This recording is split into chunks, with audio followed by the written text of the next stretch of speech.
It's a historic occurrence with unclear consequences. Russia has defaulted on its foreign debt for the first time in more than 100 years. And we'll talk to an expert in just a moment about what exactly that means. First, here's a look at how Russia got into that situation. Russia is facing a historic default on its foreign debt. A 30-day grace period has just expired after a missed deadline on interest payments of $100 million on 2 government bonds. The Kremlin says the default label is artificial, blaming Western sanctions for blocking its foreign reserves.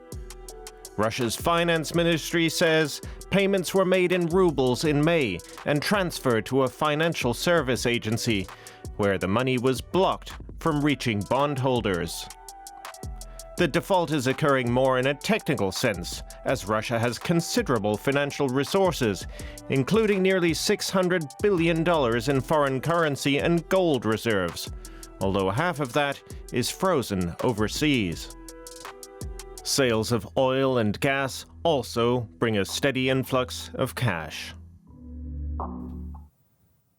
I'm joined now by Maria Shigina. She focuses on economic sanctions for the International Institute for Strategic Studies. Maria, thanks for coming again on the show. First question is, why did Russia default? I mean, didn't it attempt to pay the sum that was owed?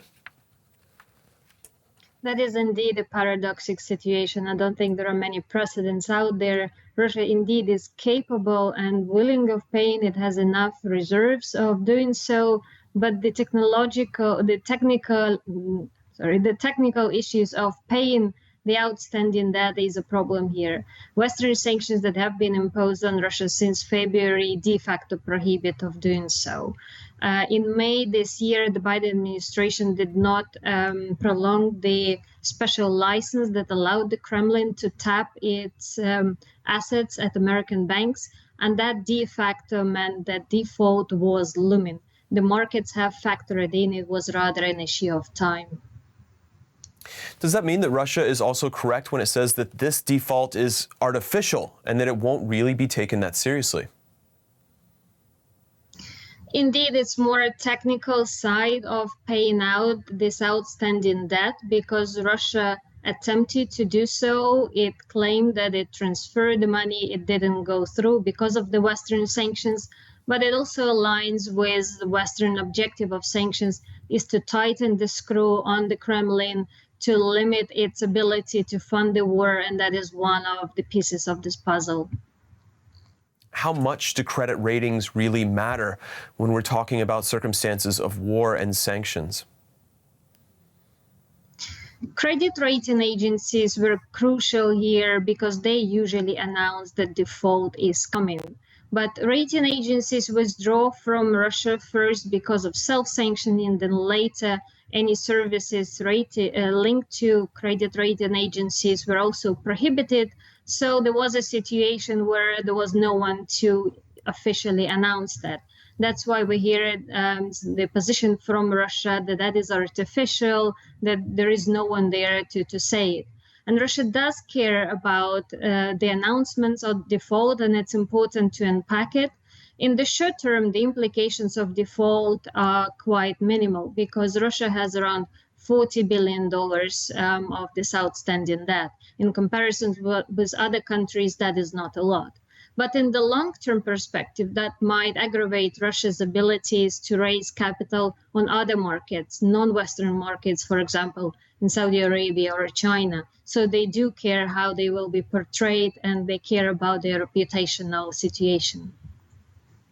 I wanted to ask you finally about plans for new sanctions against Russia. And in particular, G7 plans to explore this idea of an oil price cap. That is, that together major buyers would try and fix a price for oil from Russia. Do you have any sense of how effective this could be? That is a good sanctions option in terms of the design because it aims to tackle 2 issues.